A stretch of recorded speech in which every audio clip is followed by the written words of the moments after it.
Hello नमस्कार दोस्तों, स्वागत है आपका हमारे YouTube channel Tesla learning point में। चलिए आज हम लोग देखेंगे इलेक्ट्रीशियन सेकेंड ईयर का बहुत ही महत्वपूर्ण चैप्टर सिंगल फेज मोटर। इसके पहले हम लोग जो क्लास डिस्कशन किए थे वो था थ्री फेज इंडक्शन मोटर। उसके जो भी मोस्ट इम्पोर्टेंट क्वेश्चन थे उसको हम लोग क्या किए थे, पढ़े थे और समझे थे। आज का जो चैप्टर है वो है single phase motor. Single phase motor के जो भी टॉप 50 प्लस क्वेश्चन है उसके बारे में हम लोग क्या करेंगे, डिस्कशन करेंगे। और इसमें ऐसा एक भी क्वेश्चन नहीं है जो एनसीईआरटी में किसी न किसी सत्र में पूछा ना गया हो। प्रत्येक क्वेश्चन एनसीईआरटी के किसी न किसी एग्जाम में पूछा गया है। तो चलिए हम लोग स्टार्ट करते हैं।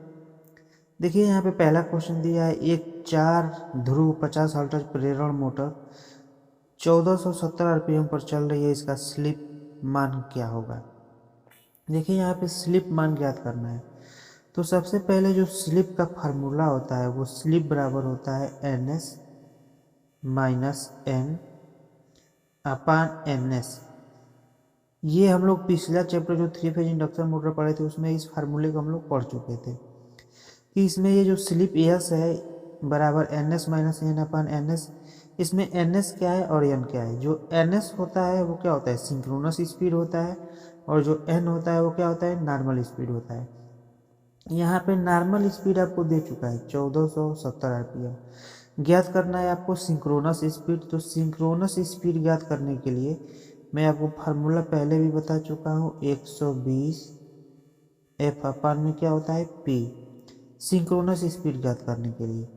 तो 120 F की वैल्यू दिया है 50 अपान में P कितना दिया है 4 पोल। 4 से इसको काटेंगे, ये कितना कटेगा 30 बार में, और 30 इंटू 50 कितना हो जाएगा 1500। ये 1500 जो NS निकल के आया है ये कितना हो गया 1500, और जो नॉर्मल N है वो कितना हो गया 1470 आरपीएम। तो यहाँ पे इस फार्मूले में हम लोग क्या करेंगे, रखेंगे। ठीक है, तो इस फार्मूले में जब हम रखेंगे तो NS 1500 माइनस का N कितना है 1470 अपान में कितना हो जाएगा NS 1500। तो ऊपर आप 1500 में 1470 घटाएंगे तो कितना निकल के आ जाएगा 30 अपान में कितना हो जाएगा 1500। देखिए मैं इधर का इरेज करता हूँ।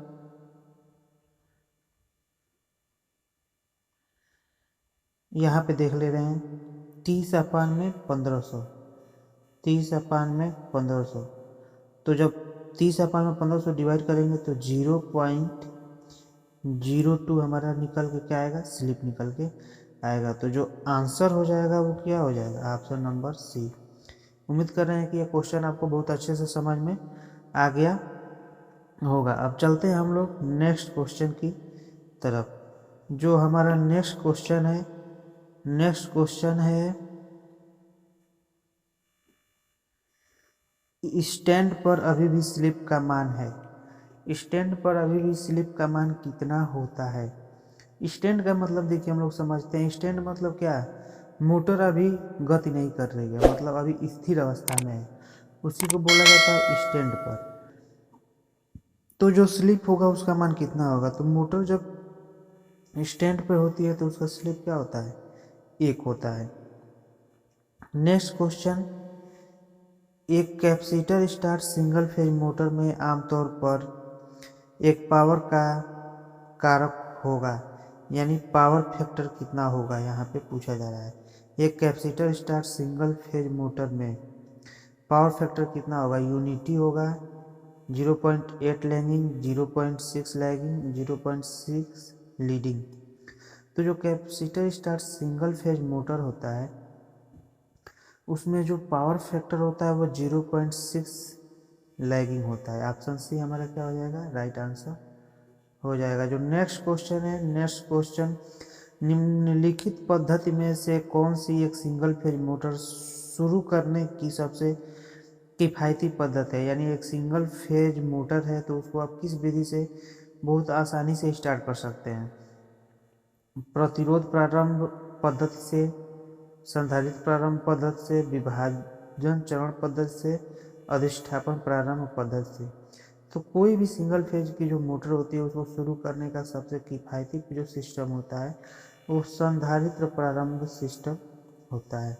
संधारित्र प्रारंभ system, option B right answer. Next question, एक सार्वभौमिक मोटर वह है जिसमें एसी वोल्टेज आपूर्ति कर बड़े बदलाव पर चला सकते हैं, असीम अलग गति है, डीसी के साथ साथ एसी पर काम कर सकते हैं, सिंगल फेज या थ्री फेज आपूर्ति पर काम कर सकते हैं। तो इसमें से सार्वभौमिक यानी यूनिवर्सल मोटर, सार्वभौमिक का इंग्लिश क्या होता है, यूनिवर्सल। इसको कहीं कहीं आपको यूनिवर्सल मोटर भी लिख के देखने को मिलेगा, कहीं कहीं सार्वभौमिक मोटर भी। तो जो सार्वभौमिक मोटर होता है उसमें ये क्वालिटी होता है कि वो डीसी के साथ साथ क्या कर सकता है, एसी पे भी आसानी से काम कर सकता है। तो ऑप्शन जो सी होगा हमारा राइट आंसर हो जाएगा। नेक्स्ट जो क्वेश्चन है, घर के रेफ्रिजरेटर के कंप्रेसर में प्रयुक्त मोटर है। घर का जो रेफ्रिजरेटर होता है उसमें एक कंप्रेसर लगा होता है, उस कंप्रेसर को कार्य करने के लिए उसमें किस मोटर का यूज किया जाता है, डीसी सीरीज मोटर का यूज करते हैं या शेडेड पोल मोटर का या यूनिवर्सल मोटर का या सिंगल फेज प्रेरण मोटर का। तो जो रेफ्रिजरेटर होता है उसके कंप्रेसर में जो मोटर यूज की जाती है वो क्या होती है, सिंगल फेज इंडक्शन मोटर होती है। ऑप्शन डी हमारा राइट आंसर होगा। नेक्स्ट क्वेश्चन, एक चरण मोटर्स व्यावसायिक रूप से निर्मित कर रहे हैं, मतलब सिंगल फेज का जो मोटर है वो व्यावसायिक रूप पे कितने तक का निर्माण किया जाता है। तो ऑप्शन दिया है 1 HP, 5 HP, 2 HP, 10 HP। तो जो सिंगल फेज मोटर होता है व्यावसायिक तौर पे 2 HP तक का निर्माण किया जा सकता है। Option B. देखिए प्रत्येक क्वेश्चन एनसीईआरटी के किसी न किसी सत्र में पूछा गया है और उम्मीद कर रहे हैं कि आपको हर एक क्वेश्चन बहुत अच्छे से समझ में आ रहा होगा। नेक्स्ट क्वेश्चन, नेक्स्ट दिया है यूनिवर्सल मोटर की दिशा से उलट किया जा सकता है, यानी यूनिवर्सल मोटर के जो डायरेक्शन है उसको हम लोग उल्टा कैसे कर सकते हैं। आपूर्ति टर्मिनल के पीछे डीसी के लिए सिंगल फेज में बदलकर अंतर निर्मय ब्रूस सुराग उपरोक्त में से कोई नहीं। तो ये जो अंतर विनिर्मय ब्रूस सुराग होता है उसमें से हम लोग क्या करते हैं, उसको उससे कर करके हम लोग उल्टा उसको कर सकते हैं उसके स्पीड को। नेक्स्ट जो क्वेश्चन है, अधिकतर एकल चरण प्रेरण मोटर में मशीन होती है, सिंगल फेज प्रेरण मोटर में जो मशीन होती है वो कितने पोल की होती है आपसे पूछा जा रहा है। 2 पोल की होगी या 6 पोल की होगी, 8 पोल की होगी या 4 पोल की होगी। तो जो सिंगल फेज में मोटर होती है वो कितने की होती है, 8 पोल की होती है। ऑप्शन सी हमारा राइट आंसर हो जाएगा। नेक्स्ट जो क्वेश्चन है, स्टेपर मोटर के रोटर को कहते हैं वाइंडिंग, कम्यूटेटर, ब्रशेज, उपरोक्त में से कोई नहीं। तो जो वाइंडिंग मोटर का रोटर होता है उसको वाइंडिंग ना बोलते हैं, ना ब्रशेस बोलते हैं, ना कम्यूटेटर, इनमें से कोई नहीं। ऑप्शन हमारा क्या हो जाएगा, राइट आंसर हो जाएगा, क्योंकि उस स्टेपर मोटर का जो रोटर होता है वो परमानेंट मैग्नेट टाइप का रोटर होता है। नेक्स्ट क्वेश्चन, सिंगल फेज वाली इंडक्शन मोटर में दिए गए सेंट्रीफ्यूगल स्विच का उद्देश्य है। ऑप्शन दिया है रनिंग के दौरान स्टार्टिंग और रनिंग वाइंडिंग को कनेक्ट करना। दूसरा ऑप्शन, जब कभी शॉर्ट सर्किट होता है तो मोटर को ट्रिप ऑफ करना। सी 75% गति उपलब्ध होने पर स्टार्टिंग वाइंडिंग को डिस्कनेक्ट कर देना। डी मोटर की गति को नियंत्रित करना। तो जो सेंट्रीफ्यूगल स्विच होता है उसका काम क्या होता है कि जब मोटर स्टार्ट होती है और स्टार्टिंग के दौरान जब वो धीरे धीरे रन करने लगती है तो जब अपने स्पीड का 75% गति प्राप्त कर लेती है तो क्या करता है, स्टार्टिंग वाइंडिंग को मेन वाइंडिंग से क्या कर देता है, डिस्कनेक्ट कर देता है। तो ऑप्शन जो सी होगा वो हमारा क्या हो जाएगा, राइट आंसर हो जाएगा। नेक्स्ट क्वेश्चन, किसी सिंगल फेज इंडक्शन मोटर की स्टार्टिंग वाइंडिंग और मेन के बीच में फेज के कोण का अंतर कितना होता है। यानी स्टार्टिंग वाइंडिंग और जो मेन वाइंडिंग होती है रनिंग वाइंडिंग, इन दोनों में फेज का आपसे अंतर पूछा जा रहा है कि अंतर कितना का होता है। तो दोनों के बीच में जो डिफरेंस होता है, ये मान लीजिए ये रनिंग है और ये क्या है, स्टार्टिंग है, इन दोनों में फेज डिफरेंस क्या होगा, 90 डिग्री का होगा। तो जो ऑप्शन हमारा ए हो जाएगा वो क्या हो जाएगा, right answer. Next question, resistance start induction run motor का अनुप्रयोग है। Resistance start induction run motor का अनुप्रयोग है, यानी कहाँ पे यूज किया जाता है, रेफ्रिजरेटर में, हेयर ड्रायर में, बिजली की घड़ियों में, कपड़े धोने की मशीन में। तो जो रेजिस्टेंस स्टार्ट इंडक्शन मोटर होता है उसका यूज हम लोग क्या करते हैं, कपड़े धोने की मशीन में किया जाता है। ऑप्शन डी हमारा क्या हो जाएगा, राइट आंसर हो जाएगा। नेक्स्ट क्वेश्चन, निम्न में से किस प्रकार की सिंगल फेज की मोटर को एसी और डीसी की आपूर्ति में प्रयोग किया जा सकता है। देखिए ये क्वेश्चन हम लोग पीछे अभी डिस्कस किए हैं, लेकिन क्वेश्चन का तरीका वहाँ पे अलग था। यहाँ पे देखिए क्वेश्चन का तरीका क्या है, अलग है। यहाँ पे पूछा जा रहा है सिंगल फेज की कौन सी मोटर है जो एसी डीसी की आपूर्ति पर प्रयोग किया जा सकता है। ऑप्शन दिया है शेडेड पोल, यूनिवर्सल प्रतिच्छेद motor, capacitor start induction motor. तो जो एसी और डीसी दोनों पे यूज होता है वो क्या होता है, यूनिवर्सल मोटर होता है। नेक्स्ट जो क्वेश्चन है, अस्थाई कैपेसिटर मोटर का प्रयोग निम्न में से किसके प्रयोग में किया जाता है, अस्थाई कैपेसिटर मोटर का प्रयोग। ठीक है, तो यहाँ पे आपका जो ऑप्शन दिया है वो दिया है कंप्रेसर में, ब्लोअर में, छत के पंखे में, कपड़े धोने की मशीन में। तो जो फिक्स अस्थाई कैपेसिटर मोटर होता है वो किस में यूज होता है, छत के पंखे में। ऑप्शन हमारा सी राइट आंसर हो जाएगा। नेक्स्ट जो क्वेश्चन है, सिंगल फेज वाली मोटर में प्रयोग किए जाने वाले कैपेसिटरों का उद्देश्य होता है, उसका उद्देश्य क्या होता है, ए मोटर की स्टार्टिंग टॉर्क को बढ़ाना, बी रोटेटिंग चुंबकीय फील्ड का सृजन करने के लिए फेजों को स्प्लिट करना, सी मोटर के शोर को कम करना, डी मोटर के को ओवरलोड से बचाना। तो जो सिंगल फेज वाली मोटर में कैपेसिटर का जो उद्देश्य होता है वो रोटेटिंग चुंबकीय फील्ड का सृजन करने के लिए फेजों को स्प्लिट करना होता है। तो ऑप्शन जो बी होगा हमारा राइट आंसर हो जाएगा। नेक्स्ट क्वेश्चन, स्टेपर मोटरों का अनुप्रयोग होता है कॉइल वाइंडरों में, फैक्स मशीनों में, लिफ्ट और होइस्ट में, कंप्रेसरों में। तो जो स्टेपर मोटर होता है उसका यूज हम लोग फैक्स मशीन में करते हैं। ऑप्शन बी हमारा क्या आ जाएगा, राइट आंसर हो जाएगा। नेक्स्ट क्वेश्चन, अगर कोई सिंगल फेज मोटर स्टार्ट ना हो तो इसकी संभावित कारण हो सकता है। अगर आपका के पास कोई सिंगल फेज की मोटर है, अगर स्टार्ट ना हो रही है तो उसका कारण क्या हो सकता है, सहायक वाइंडिंग में रिक्तता, ये तो होगा नहीं, मुख्य वाइंडिंग में रिक्तता, ये भी नहीं होगा, फ्यूज उड़े हों, ये भी नहीं होगा। तो इनमें से कोई नहीं जो होगा वो क्या होगा, आपका राइट आंसर हो सकता है, होगा।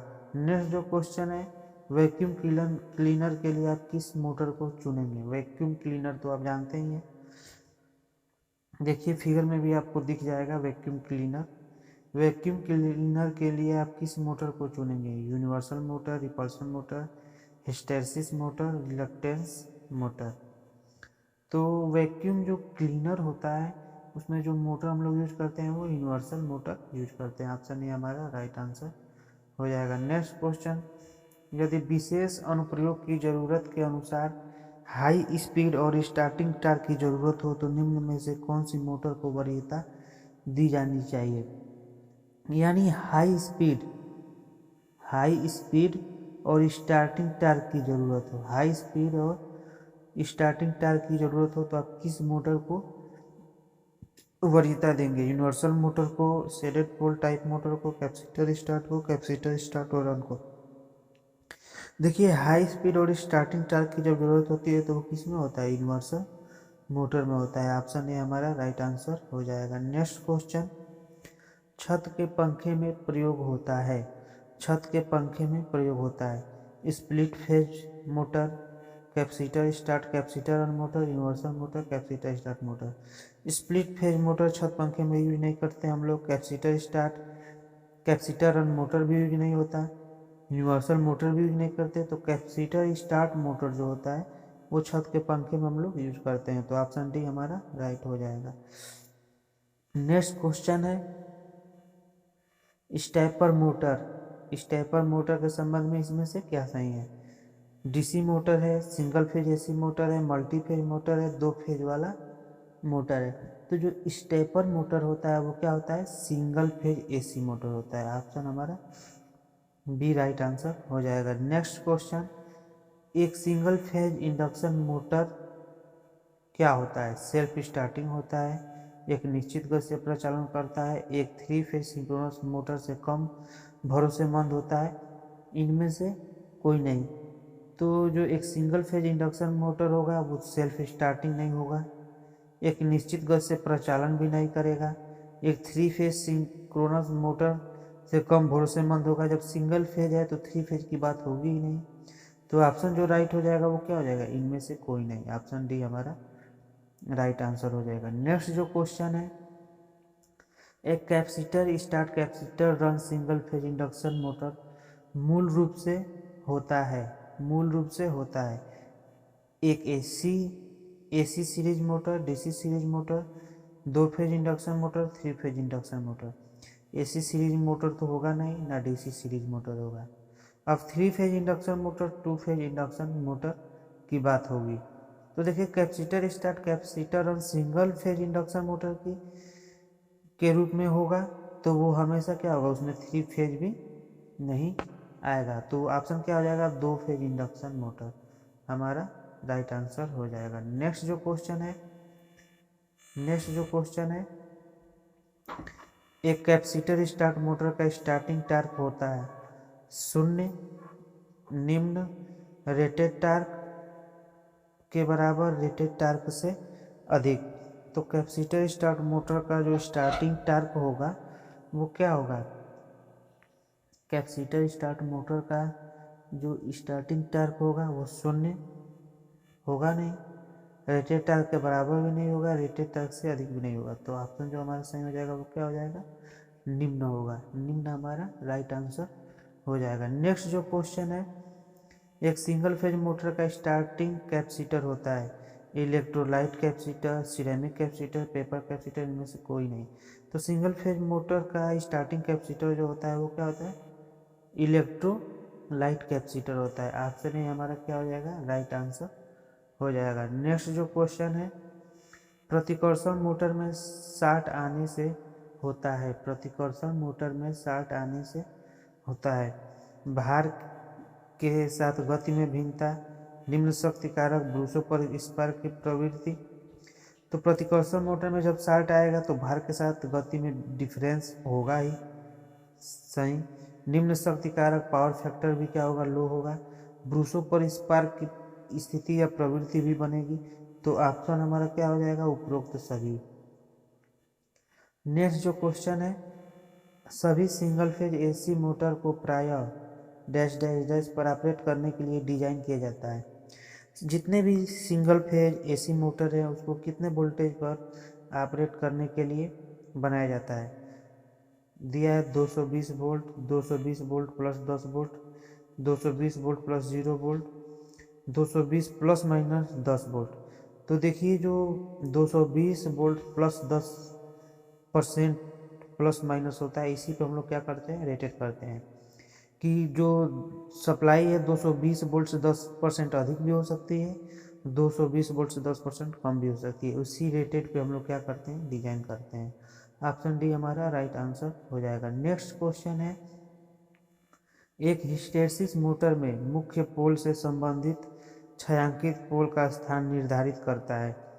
मोटर की गति, रोटेशन की दिशा, हिस्टैरिसीस आज कोई भार आरपीएम नहीं। तो एक हिस्टैरिसीस मोटर में मुख्य पोल से संबंधित छायांकित पोल का निर्धारण जो है वो क्या करता है? रोटेशन की दिशा को निर्धारित करता है। ऑप्शन बी हमारा राइट आंसर हो जाएगा। नेक्स्ट क्वेश्चन, एक कलीय मोटर को स्टार्ट करने का सबसे सस्ता उपाय क्या है? कैपेसिटर स्टार्ट, प्रेरकत्व स्टार्ट, स्प्लिट फेज विधि, उपरोक्त में से कोई नहीं। जो सबसे सस्ता उपाय वो क्या होता है? स्प्लिट फेज विधि होता है। ऑप्शन सी हमारा राइट आंसर हो जाएगा। नेक्स्ट क्वेश्चन, कैपेसिटर स्टार्टिंग विधि से मोटर स्टार्ट करने पर मोटर से उपलब्ध आघूर्ण कितना रहता है? कैपेसिटर स्टार्टिंग विधि से मोटर स्टार्ट करने पर मोटर से उपलब्ध आघूर्ण कितना रहता है? शून्य, निम्न, सामान्य एवं निर्धारित, सामान्य से अधिक।